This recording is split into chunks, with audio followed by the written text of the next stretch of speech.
Good morning. This is Breakfast with Charlie State and Louise Minchin. A state of emergency is in force in Egypt, with thousands of troops imposing an overnight curfew. The official death toll from yesterday's violence is now put at nearly 300.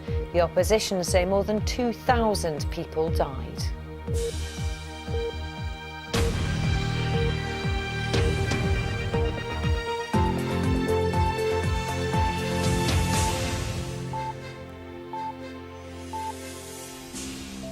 Good morning. It's Thursday, August the 15th. Jeremy Bowen, live there from Cairo. Thank you. Thanks.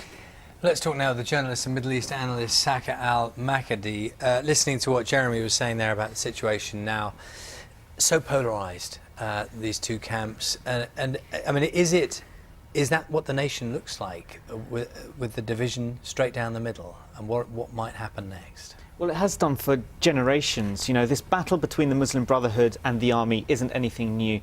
The army's been in charge for most of its post-independence period. When the Muslim Brotherhood won the first free and fair elections last year, it really was a blow to the army, and they've been trying to claw back power in some way or another for the last year. When the protests took place, the army jumped on the bandwagon, and it's really been taking advantage of the mass anger towards the Muslim Brotherhood over the last 6 weeks or so.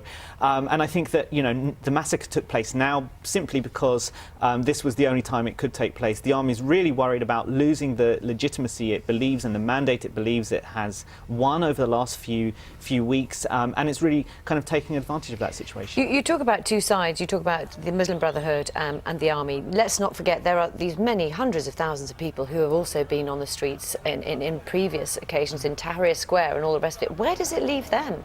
Well, a lot of them are feeling like the revolution's been stolen because, you know, even when we had the first democratic elections last year, it was a Muslim Brotherhood candidate and, you know, a former regime or army candidate. So, you know, they really feel like they have failed to organise themselves, failed to collect themselves around a central figure.